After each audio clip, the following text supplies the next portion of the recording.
Eldest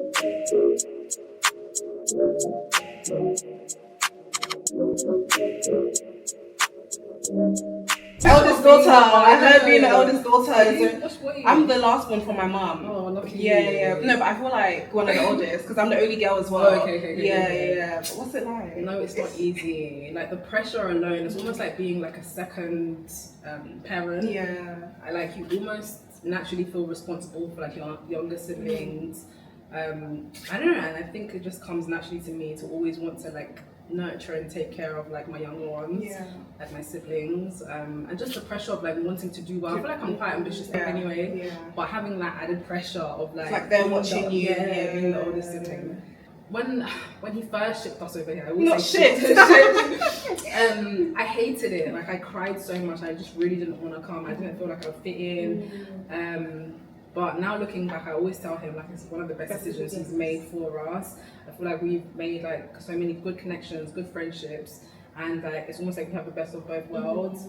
I was crazy. I was like, all my friends would tell me, like, even till today, like I'm not very. You're not all the way there. I'm all the way there. Like again, like I'm not really the type of person. I don't even know if I want to say this. As important as it is to know when to let go, it's also important to like keep going, push on exactly. Yeah. So I gave Jazz Up Milk Up everything I could, and that's like what I think I've carried into Meeno Cosmetics as well. Like giving it 1,000%. Like even when I feel like something is not like working, okay, how can I do this differently?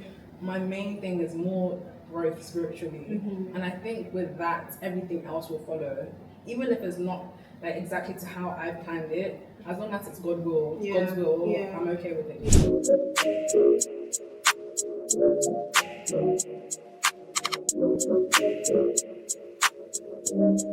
My first introduction to you, and I think it was YouTube. Really? Yeah. Did you start off with YouTube? Yeah, so I started in uni. I think I just stumbled, I think I just did like one small makeup tutorial. I was like, let me just upload it on YouTube and like see how it goes. It was almost like by accident. It wasn't like I didn't intend on like growing a channel or anything like that, but it just kind of did well, and that's how I began really. It started from YouTube.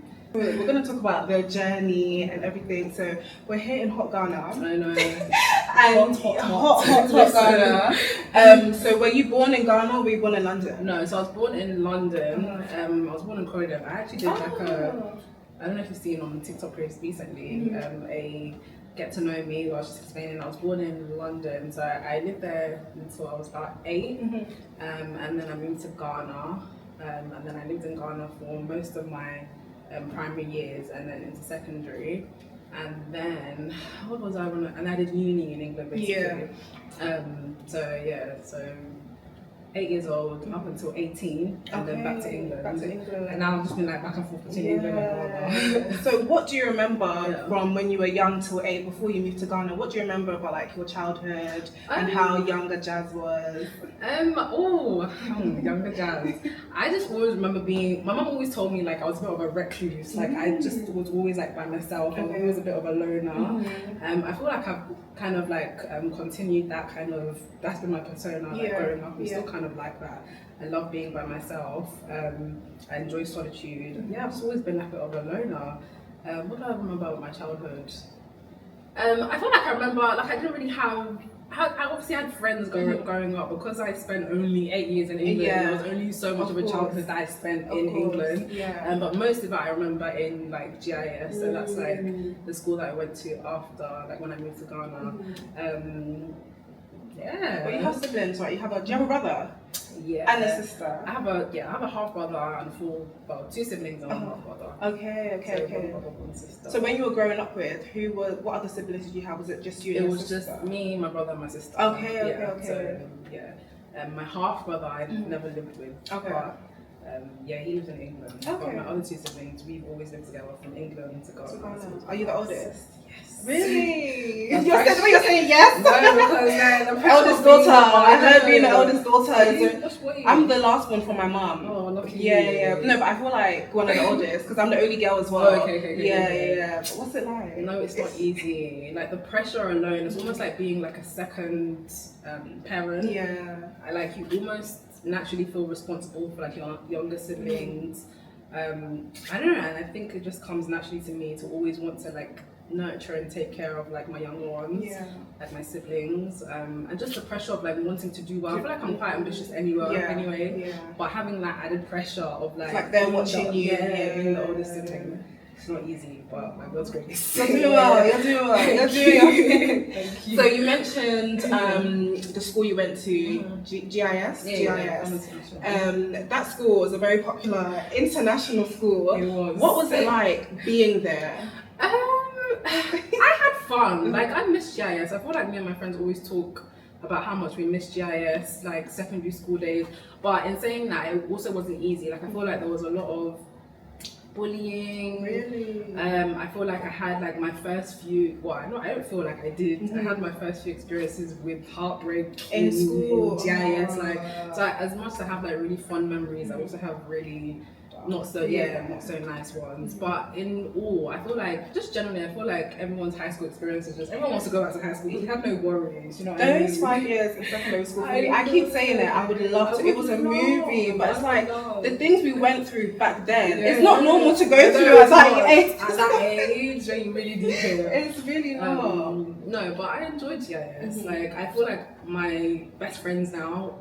My closest friends now, I like made those friends in GIS. Oh, that's like, good. my lifelong, like AJ and Yeah. So you were able to maintain even when you moved to England. Yeah. I feel like because a lot of my friends were also by between countries as well. Yeah.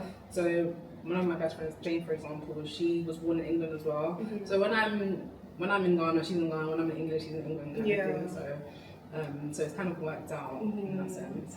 So you're not like us who live in London all our lives, but we just travel to Ghana and spend long periods of time. You're actually, you're really a Ghana babe. So what difference though can you see from like us and then people like yourselves? What else do you do? Like personality wise or anything, personality or even like being in Ghana, like because I'm sure you see people from the diaspora being in Ghana, so actually living in Ghana because you have the real experience with living in Ghana. So what can you say?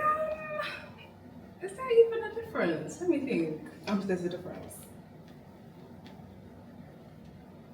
I don't know. I feel like the general like consensus, you know, when like the diasporans come over, it's always they're rude, they're this, they're that. But in my personal experience, I don't really feel like there's a difference. I feel like everyone's been like lovely every time I've come across someone that's like from the diaspora that's come to Ghana. I haven't had any like real negative experience. I feel like Ghanaians ourselves, we can be rude. I was actually gonna say, what would you say about Ghanaians? I feel like Ghanaians, they stay in their circles and they're very cliquey as well, aren't they? Yeah. I feel like everyone has their own little like ways of being like nasty in a way. Yeah. But I wouldn't say like English people are like a lot more like not nice. Do you know what I mean? Yeah. Than us. Yeah. Okay. Yeah. So why did you move to Ghana? It was always like part of the plan. Like your family plan? Like me personally. Not you, but as a child, back when you were when you were 8, why did you guys move? My dad said it was always part of his family plan to like bring us back to Ghana because he obviously was born in Ghana, was like had his upbringing in Ghana before he moved to England. So he knew he wanted his children to always experience like the culture and just like not get lost in like the whole Western situation, like growing up there our whole lives. And when he first shipped us over here, I hated it. Like I cried so much. I just really didn't want to come. I didn't feel like I would fit in. But now looking back, I always tell him like it's one of the best decisions he's made for us. I feel like we've made like so many good connections, good friendships, and like it's almost like we have the best of both worlds. Where I know people here, know people there, like in England and in Ghana.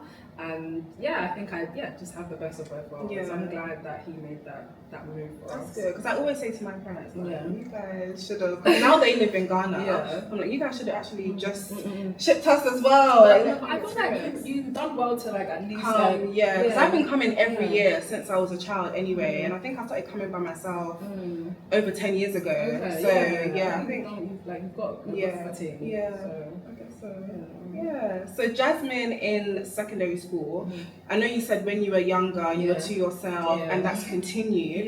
In secondary school though, what type of things did you discover about yourself in terms of what you like? Was it girly things like makeup, hair? What was it? So with like the makeup and stuff, I feel like I only discovered that towards uni. So uni is when I discovered I didn't even really know like how to draw my eyebrows, like stuff like that. I didn't really know.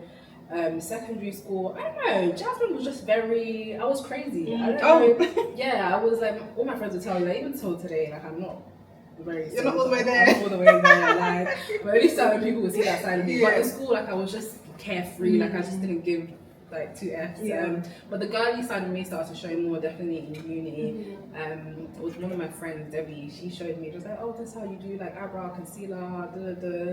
I started to like dabble in it a bit more and more, and that's when I started to like discover myself more in that like aspect, like makeup, hair wise.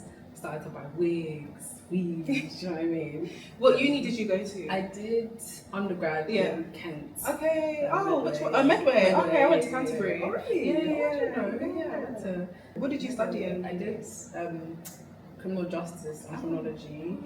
So that was undergrad. I did a master's in law. You're saying law like you wish you didn't. No, because I didn't pursue it all the way. I just felt like I didn't have the passion 100% the dedication to pursue it all the way. And at the point where I like had graduated from my masters, I needed to do my LPC to like then become a qualified like solicitor.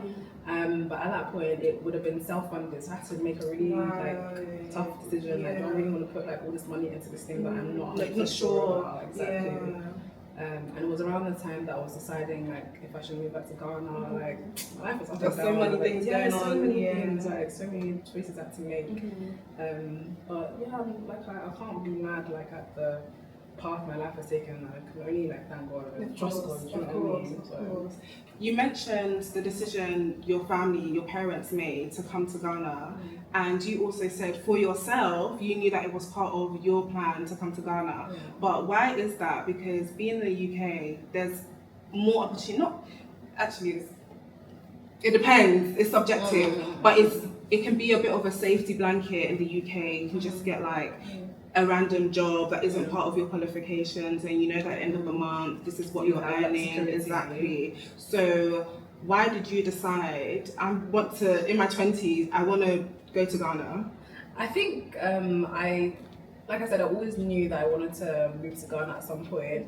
And with regards to like security and stuff like that, I'm the type of person where if I am like convicted to do something, I won't really know how it's going to happen, but I will do it in hopes and faith, like in God, that something positive will come out of it. So at the time, like I said, I was doing my nails.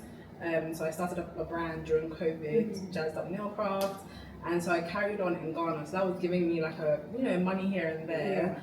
I didn't really know where that was going to take me, but I tried to pursue the whole law thing a little bit more.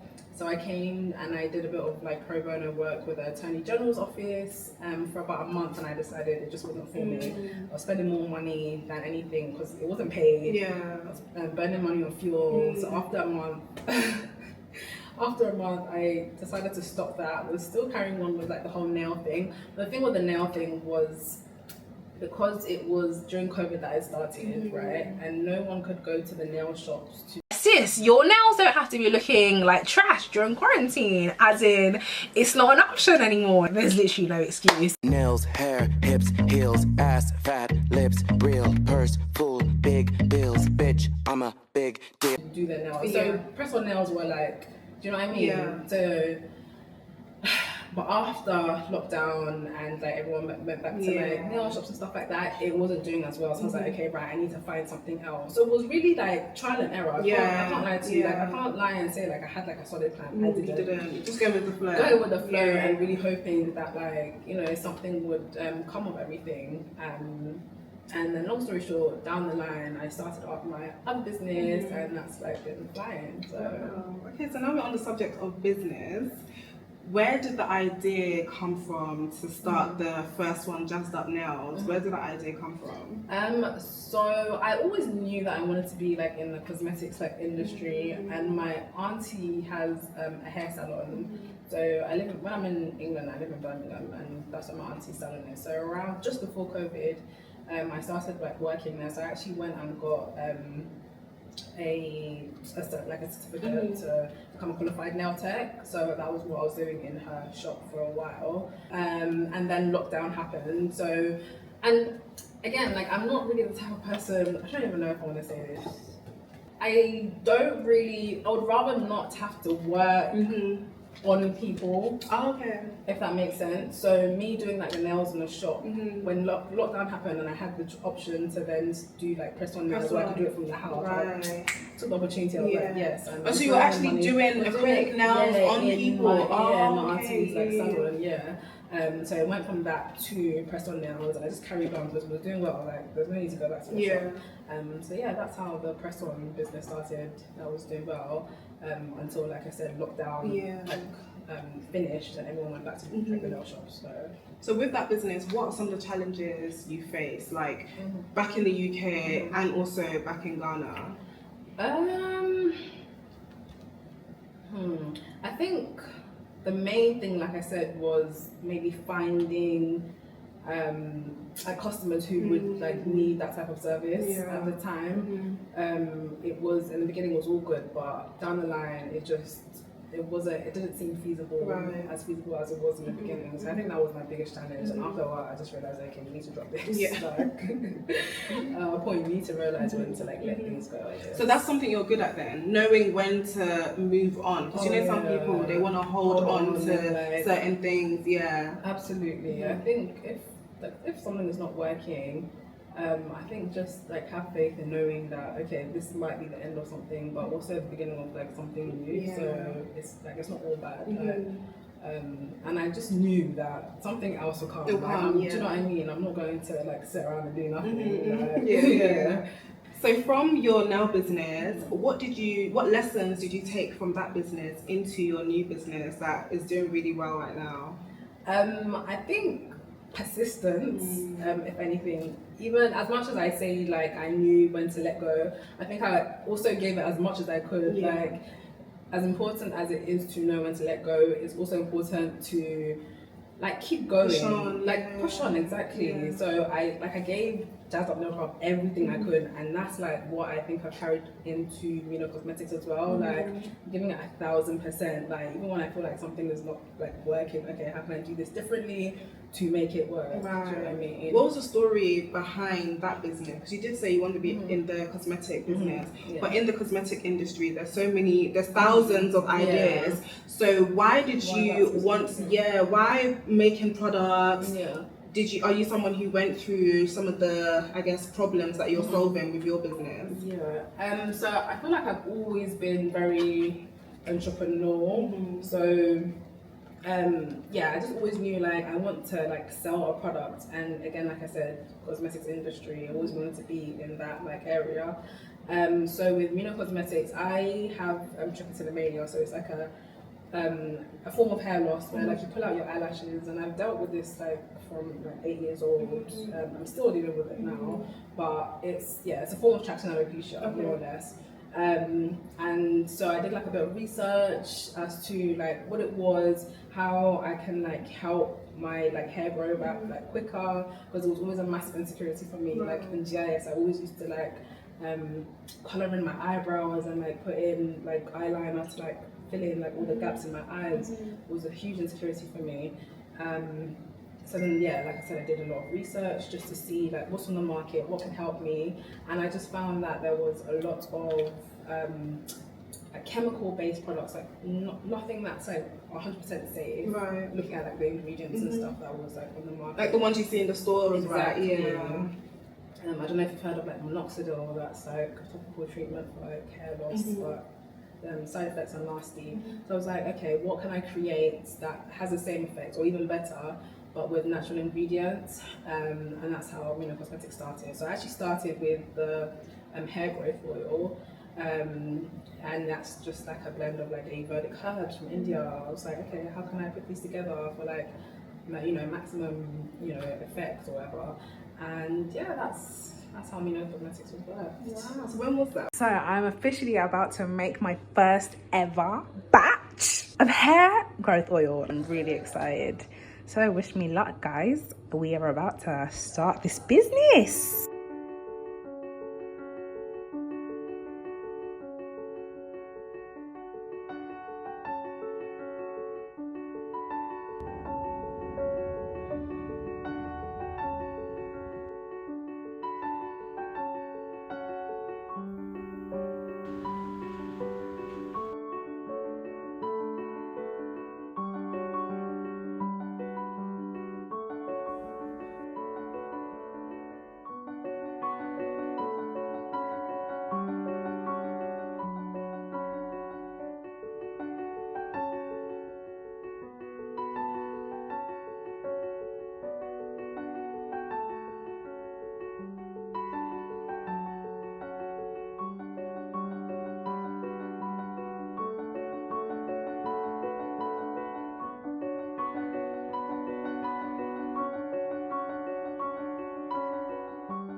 What growth have you seen as a businesswoman with Meeno? Is it Meeno? Yeah, Meeno Cosmetics. What have you seen? What growth have you seen in yourself?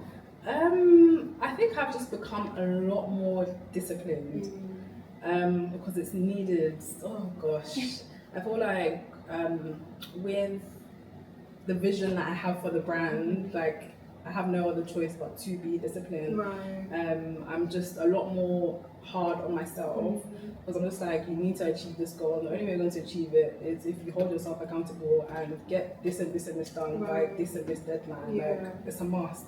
And I think I've just started to, and also with my walk with God as well. Like that's helped me a lot. I'm just like, if you really, really want to do this, you need God, and you need discipline. And that discipline will also come from God, like with God's help. So I've grown massively, like spiritually and just discipline-wise. Oh wow, that's amazing. So what are some of the, I guess, biggest achievements that you've seen in your business?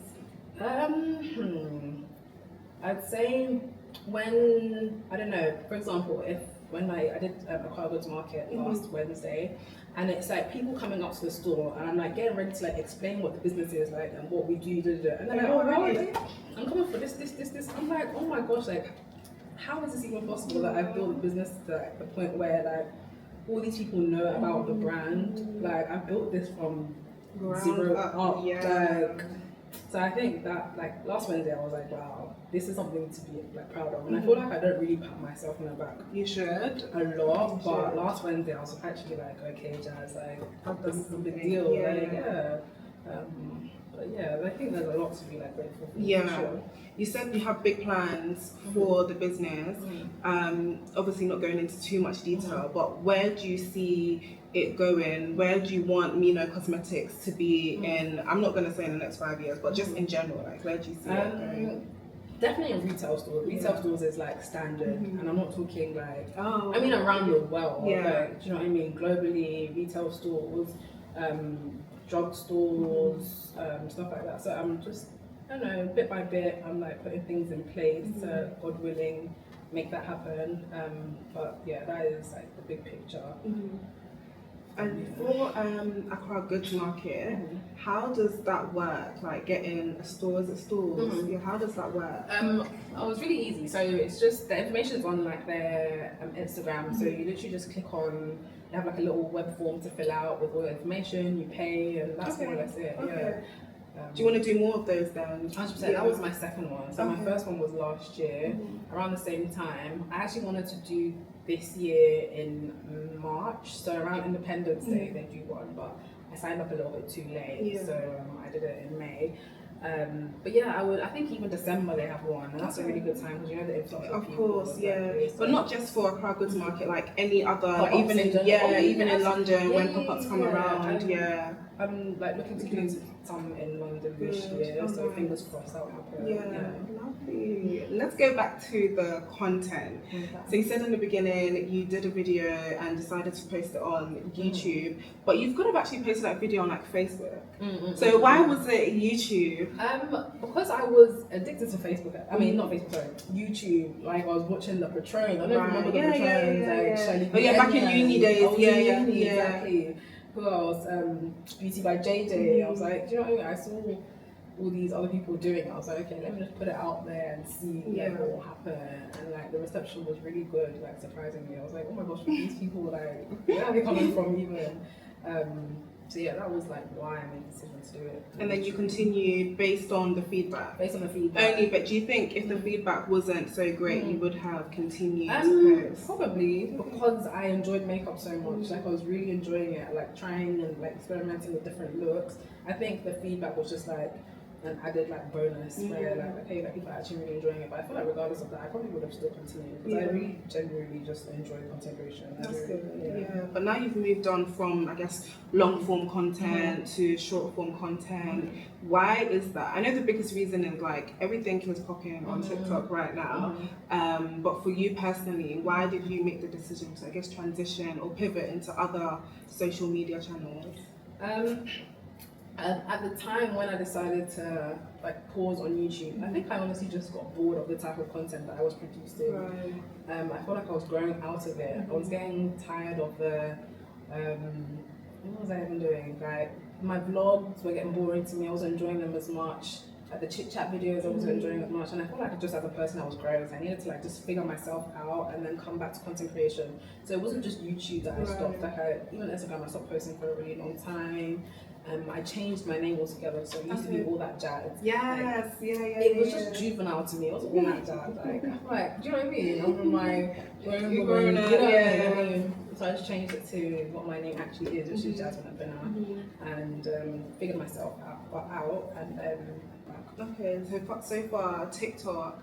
How do you see yourself on TikTok? Because I've seen your content on TikTok and I've seen some videos that are doing really, really well. So what are some of the benefits, I guess, from TikTok? I think it's really just how quickly you can like blow. I feel like it's so easy on people are much nicer on TikTok rather than Instagram. TikTok is just funny. It's just easy. It's chilled. No pressure. No pressure. Instagram, like sometimes it's too much pressure. Too much pressure. Do you think it's because it's mainly for people we know, and those 100%. People, I feel like people only know you, and if they know you from secondary school, you always be that girl from secondary school. So no one, exactly. 100%. That's mainly part of the reason why I don't like. I'll post on Instagram because I know I have to as a content creator. But if it's not my first choice, TikTok is 100% just a lot more laid back. And yeah, it's a lot easier to grow, and I realized it from my business account. So Meeno Cosmetics just kept going viral at a point, and it grew to like, I don't know, a crazy number, like 60K in like in the space of like a month or something. And that's when I realized like the power. I was like, okay, if I'm not wanting to go back on YouTube right now, let me try TikTok and see. Let me start posting like makeup here and there and see how it goes. And yes, I've been like trying to be consistent. And I think if I continue, it will. If you continue, or you will continue. I will continue. I will continue. Please do. Do you have like a schedule then? Yeah. Okay. I do try and upload. So Monday/Tuesday is for vlogs. Sunday is for like I'll upload like a church get ready with me or something to do with church or like a church outfit. That's like been like the what's the word? Like the pattern the last few weeks. So I'm just like, let me carry on with that pattern, and then in between is like a makeup video or like a chit chat video. So that's been like And you see the growth in terms of your follower count. 100%. Wow. They're doing well. Okay. So from I guess we're basically in the middle of 2024. How has the first half of the year been like for you? It's been good because I feel like I've made it such a point to grow my relationship with God. Like that's been a huge thing for me, and I've seen even today I was wondering to myself, like, how was I actually like doing life before? Do you know what I mean? Like, it's just so much better, like with God. It makes so much more sense. yeah, it's been good. Like I feel like my perspective just generally has changed in a lot of ways. Like things that like maybe back in the day something would happen to me and I think, oh my god, this is so bad. Now I'm like, no, it's happening for me and like Not to you. not to me. Yeah, Exactly. amazing. So in the second half of the year, Mhm. what do you want it to look like, or what are you going to try and do, I guess, more of to make sure you have the outcome that you want to have, or at least, I mean, going back to God as well, we can always say we want to do this, but it can be something totally different. So what are you allowing space for?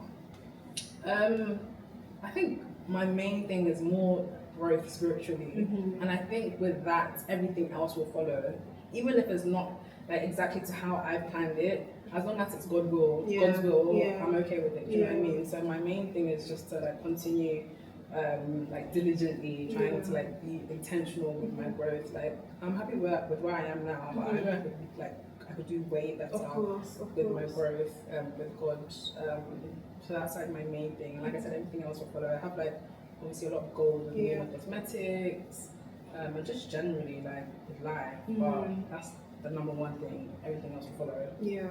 For the second half. What would you say to someone who would you class yourself as an introvert then? Okay.